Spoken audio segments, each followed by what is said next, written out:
Nii, minu käes on padinad. Ja padinad on miski, mis tegelikult eestlastele tuttav juba keskajast. Mis asjad on padinad? Padinad on siuke seadeldis, mis sa paned talanu peale, et siis talvel jää peal oleks väga hea ja turvaline käia ja nagu te võite näha siit, kui sa paned need peale, siis ei, siit ei libise mitte kuhugi. Ja see on väga hea näiteks talvel kõigile neile, kes püüavad jää peal kala. See on võimalik, nagu te ka nägite, ütleme suukorv koerale, aga funktsionaalne, sa saad sellised kõige anna ja padinad on selles suhtes väga hea toote, et tal on mitu funktsiooni. See ei ole ainult üks asi ja see ongi ju tegelikult disaini eesmärk. Sellepärast, et sa võid ühe panna siia endale suu peale, eks ole, ja siis ei ole seda ohtu, et sa kedagi hammustad näiteks. Lähed kuskile ja samal ajal teine padin, sa saad 2 padinat kaasa. Teine padin on sul jalaloo all ja siis sa ei libise ja ei hammusta mitte kedagi.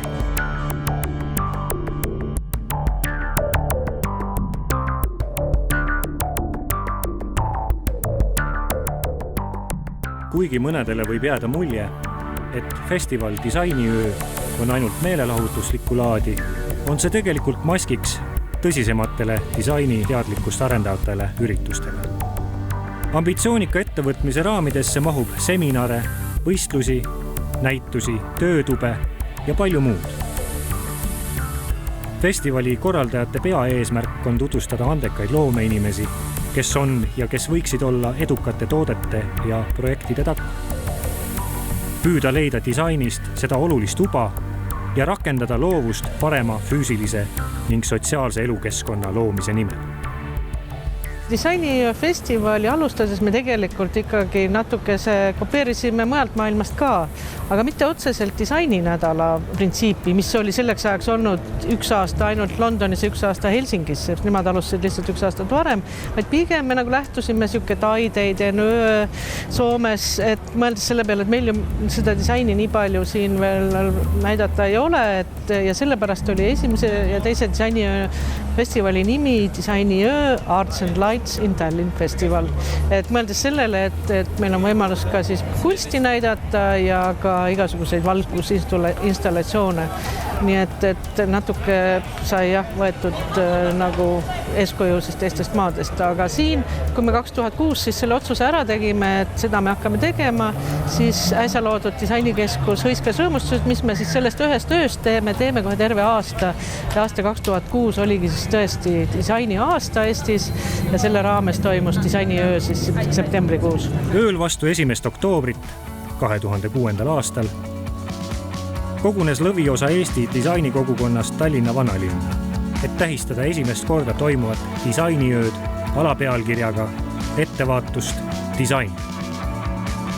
Hoiatav pealkiri on nüüd täide läinud. Iga-aastasest disainiööst on saanud jõudemonstratsioon, mis paneb linna disainirütmis elama.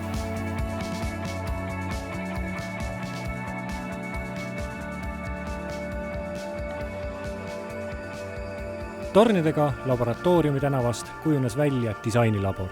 Ühest tornist sai disaini infokeskus, kus disainerid tutvustasid oma tooteid, teises esitles Tarmo Luisk kaevurite teemalist valgusinstallatsiooni otsaette kirjutatud. Ja tänava peal olid koha leidnud Bayrolleri tänavamööbel ning Leonardo Meigase valgustus. Hobuveskis toimusid tekstiili- ja moeetendused, mille püändiks oli Reet Ausi ja Taaskasutuskeskuse koostöös sündinud kollektsiooni esmaesitlus ning moekontsert, kus moedisainer musitseeris kunstnike, muusikute ja näitlejatega koos. Õhtu kulmineerus disainioksjoniga. Haamri alla läksid Eesti disainerite rahvusvahelistel näitustel eksponeeritud valgustisarjad ja ruumitekstiilid. Siin samas Hobuveskis on olnud üks oksjon, kus ikka peaaegu mindi karvupidi kokku kaklema. Ma ei mäleta täpselt, mis toote pärast, aga see kirg igatahes läks nii kuumaks, et oli mitu inimest, kes seda väga tahtsid ja läks juba, et kõige vahvam selle oksjoni, selle nagu ürituse juures ongi see, kui see õhustik tekib selline kirglik, selline võitluslik, võib-olla tõesti, et see on nagu labane, et mingite asjade pärast, aga nendel asjades on sees ka ju mingi kunstniku see sisu ja kirg samamoodi, et see on nagu minu arvates suur väärtus, et see atmosfäär, selleks peab olema muidugi õhtujuht tajuma seda ka publikut ja kuidas see asi käima läheb, et on nagu selles mõttes nagu performance, etendus, mis sünnib just selle koha peal siin ja praegu. Et selles mõttes see teatri ruumideks kohandatud hobuveski oli nagu täiesti õige koht. Laboratooriumi tänavale lisaks oli oluliseks festivalipaigaks kultuurikatel. 2 päeva jooksul toimus satelliitüritusi muuseumides, galeriides, kauplustes, hotellides, et publikul oleks hõlpsam festivalipaiku üles leida, läideti nende ustel ja akendel erilised disainiöö laternad. Abiks oli disainikaart ja mööda festivalipaikku liikuv buss. Linn oli muudetud valgusküllaseks ja põnevaks ning et linnarahvas üritust ikka märkaks, projitseerisid valguskujundajad vana elektrijaama torni kohale kuu. September 2007. Sarnaselt eelmise aastaga oli disaini rakkesse pandud vanalinna tornid. Hommikul vara algas rahvusvaheline Ida- ja Kesk-Euroopa disainiorganisatsioonide ümarlaud. Pärast seda oli ridamisi uue disaini tutvustamisüritusi ja näituste avamisi. Arhitektuuri- ja disainigaleriis esitleti võistluse kokkupandavad asjad tulemusi. Konkurss oli ajendatud tänapäevase ruumipuuduse probleemist. Žürii oli tulemustega rahul. Ehkki nende meelest oli osalejate seas liiga vähe professionaale ja palju tudengeid. Tase oli päris kõrge, kuid tootmiseks kohe valmis olevaid ettepanekuid oli vähevõitu. Žürii tõstis esile 4 tööd. Äramärgituks osutus Veiko Liisi kilepiima putlar, mis mahub kenasti külmkappi. 3. koha pälvis Ingrem Floreni nahkne trukkidega kokkukäiv käekott. 2. koha sai Jaana Päeva sarnase idee, kuid tekstiilist tehtud koti eest. Peapreemia võitis aga Iina Buschmane hästi viimistletud lakooniline kokkupandav teelaud Paus. Žüriile meeldis nali, et keegi oli esitanud võistlustööks kõrvitsa konservipurgi mõttega, et selleski saaks kokku panna kõrvitsa. Disainiöö kulminatsiooniks oli ajakirja Ruum korraldatud disaini, sisearhitektuuri ja arhitektuuri konkursi nominentide väljapanek kultuurikatlas, kus tutvustati möödunud aasta head disaini, interjööre ja kortermaju ning premeeriti parimaid. Vaatajatele meeldis väga nii väljapanek kui põnev kujundus, sest näituse vaatamiseks tuli minna püstitatud tunnelisse. Katlamaja miljöö, pits valget viina ja hernesupp tegid oma töö, nii et rahvusvaheline seltskond möllas hommikuni. Tuleb öelda, et teised disainiöö installatsioonid olid vägevad. Harjumäele oli üles pandud Jaanus Orgussaare kokkupandav maja Nomaad. Laboratooriumi tänavale jõudis läbi suurte ponnistuste Prantsuse Jean Bartoloni hiigelkajakas. Tema lind ei mahtunud lennukisse. Siis järgmine probleem oli see, et kui ta selle rekkaga ära saatis, siis see oli nii kitsastel tänavatel, kuhu see oli vaja viia, et see rekka oli nii suur, et see ei suutnud jälle pöördeid võtta nendel kitsastel tänavatel. Nii et see lind lõpuks Eestisse jõudis, see oli sihuke lotovõit ja see tänu logistikutele ja transportöölistele ja 2 suurele abimehele. Ühe nimi oli Lond ja teise nimi oli Lont. September 2008 ja juba stardib 3. disainiöö, mis tõi disainifestivali palju uut. Sel korral oli rahvusvahelise seminari teemaks disaineri roll rahvusliku kultuuripärandi loomisel. Esinema oli kutsutud kogemustega tegijaid mitmest riigist, kes analüüsisid disaineri rolli rahvusliku kultuuriväärtuse loomisel. Disainiöös on kindlad sündmused, millest on kujunenud traditsioon. Üheks neist on üle aasta väljaantav Eesti disaini auhind Bruno. Ikka selleks, et väärtustada disaini ja disaineri ametit. kuna Disainerite Liit soovib tunnustada ka ettevõtjaid, kes mõistavad disaini edu toovat rolli ning teevad selle nimel pidevat koostööd professionaalse disaineriga, siis 2008. aastal avati uus auhinna kategooria ettevõtetele eeskujulik design management. Nimi Bruno on aga kummardus Kunstiakadeemia disainikateedri loojale Bruno Tombergile. 2006. aasta Bruno said Martin Pärn parima tootedisaini eest ja Annike Laigo parima disainiprojekti eest. 2008. aasta parim tootedisain oli Marek Kelpmanil, parim tootedisaini autor on Tarmo Luisk.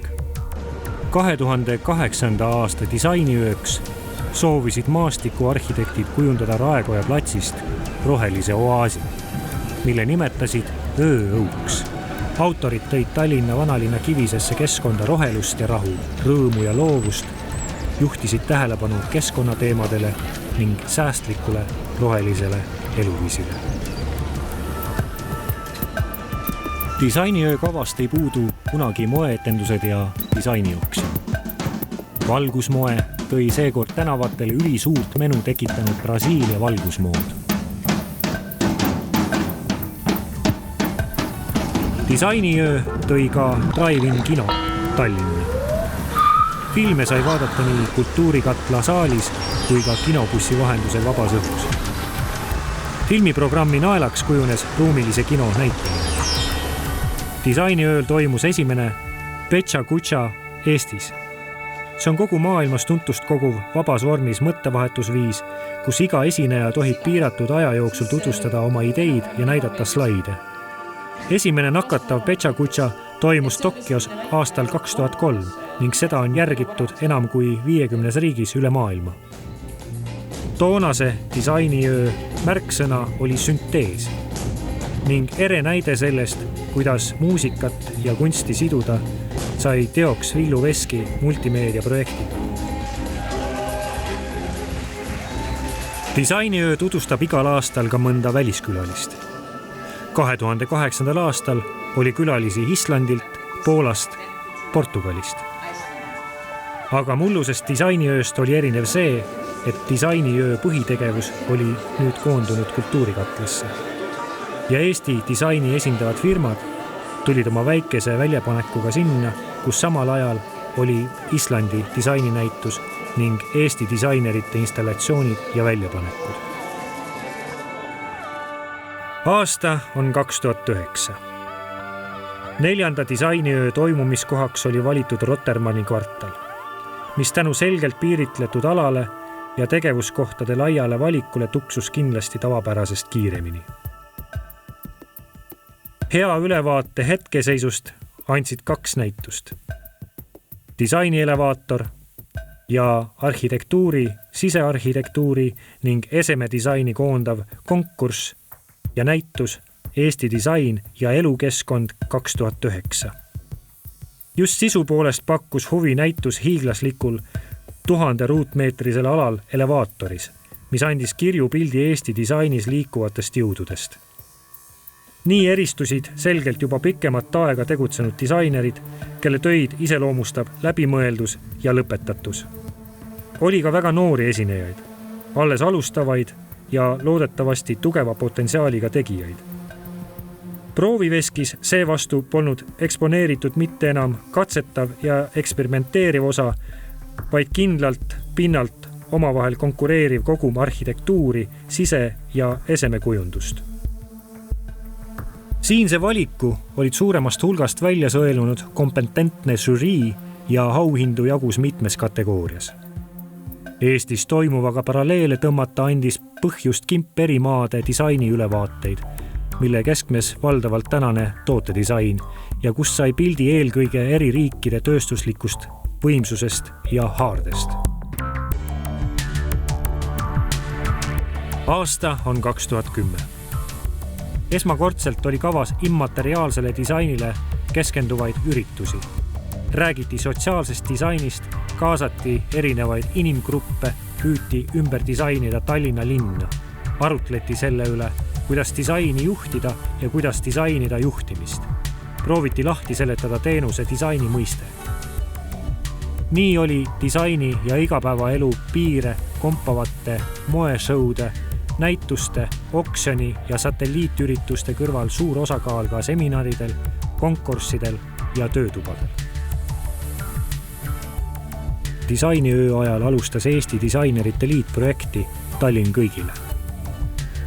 Eesmärk oli tuvastada ligipääsetavuse kitsaskohad Tallinnas ja erivajadustega inimeste teenindamise puudujäägid.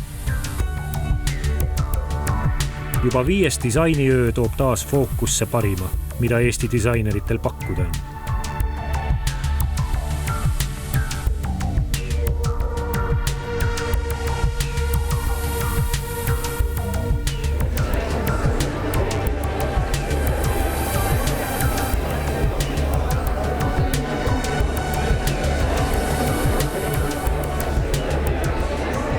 Pidulikul gaalaõhtul krooniti disainikuningaks see parimatest parim viimase 2 aasta disainipõllult.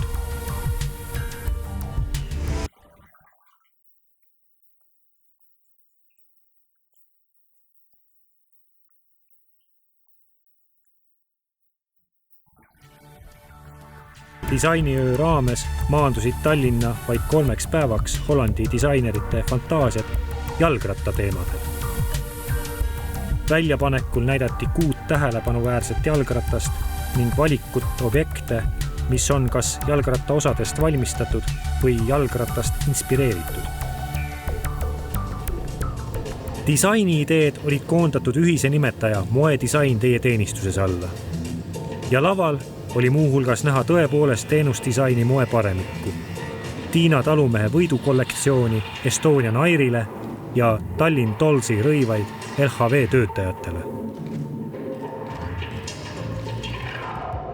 Aasta on 2011.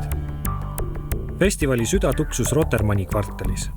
Nokia nimeline lounge pakkus võimaluse saada ülevaade disainiprogrammist ning vahetada mõtteid. Rotermanni väljapanekutest oli mahukaim ja mõtlemama panevaim Taani-Malaisia ühistööna valminud interaktiivset graafikat ja elamusdisaini pakkuv näitus Man and Code. Provokatiivne segu popkunstist ja religioonist. Elevaatori ruum koos viirukisuitsuga oli selle jaoks kui loodud. Disainiöö rütmis elas ka oluline osa pealinna galeriidest muuseumidest. Tarbekunsti ja disainimuuseumis oli avatud innovatsiooni ja disaininäitus uutmoodi, kuhu oli kogutud Eesti 20. ja 21. sajandi disain lähtudes uudsuse kriteeriumist. Väljapanek andis võimaluse vaadelda Eesti disaini saavutusi laiemalt ning selgitada ka sündinud lahenduste tekkepõhjusi ja mehhanisme.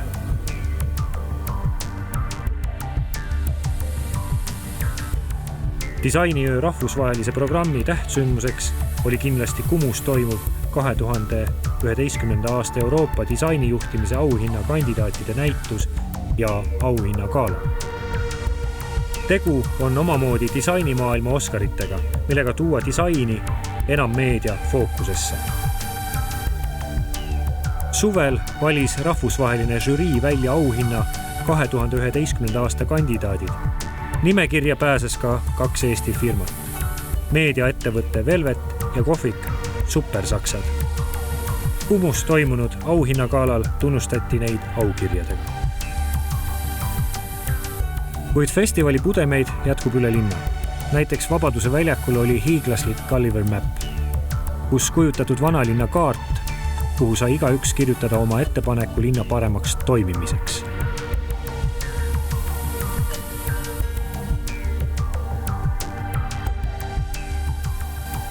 Aasta on 2012.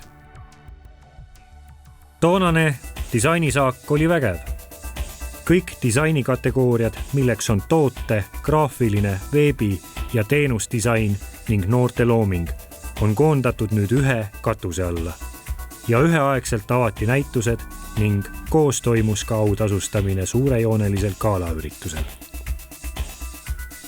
Kui pärast igakordset mõõduvõtmist on tavaks saanud öelda, et tase oli palju parem kui mullu, siis seekord pole see kindlasti sõnakõlks. Nominendid olid maailma tasemel, piinlikkust tundma ei pea. Bruno auhinnad anti 2 kategoorias. Tootedisain ja disainiprojekt. Tootedisaini auhind läks rattahoidjale, mille autor Margus Triibmann tootedisainibüroost Keha 3. Eriti märkimisväärsed ja põnevad olid seekordsel Bruno võistlusel disainiprojekti kategooria tööd. Žüriiliikme Per Mollerupi lemmikuteks olid kultuurikanad, puidust prillid ja lennusadam. Ma tahaksin neid prille kanda, kultuurikanu vaadata ja lennusadamat külastada, ütles ta. Aga gaalaõhtu lennusadamas lõpetas Eesti päritolu Brasiilia moelooja Oskar Metsavahi moekollektsiooni esitlus.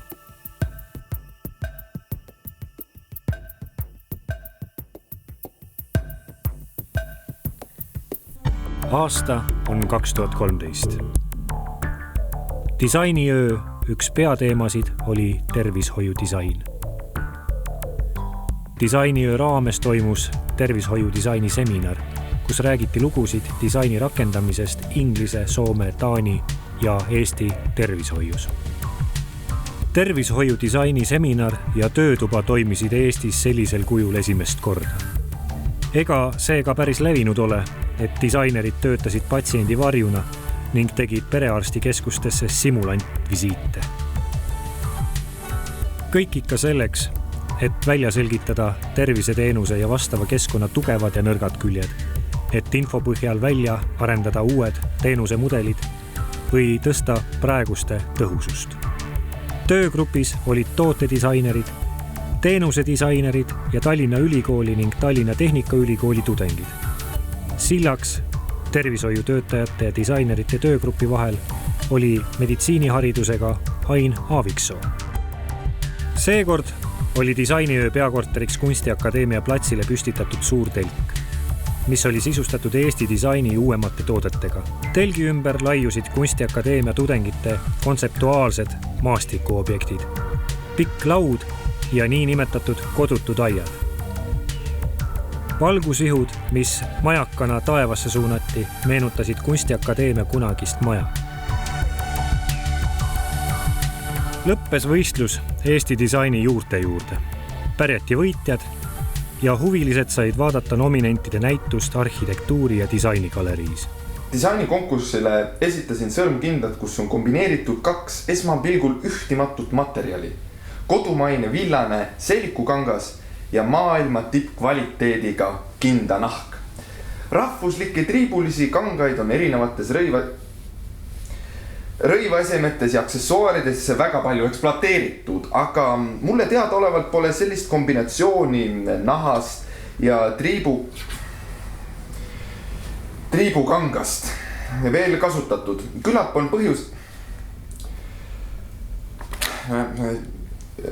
on põhjuseks see, et kogu nahkkinnaste valmistamist nagu ma arvan, et te saite juba aru, et tegemist on väga eriliste kinnad. Kas sa lubad mul lõpetada jutu ära? Kohe on läbi see.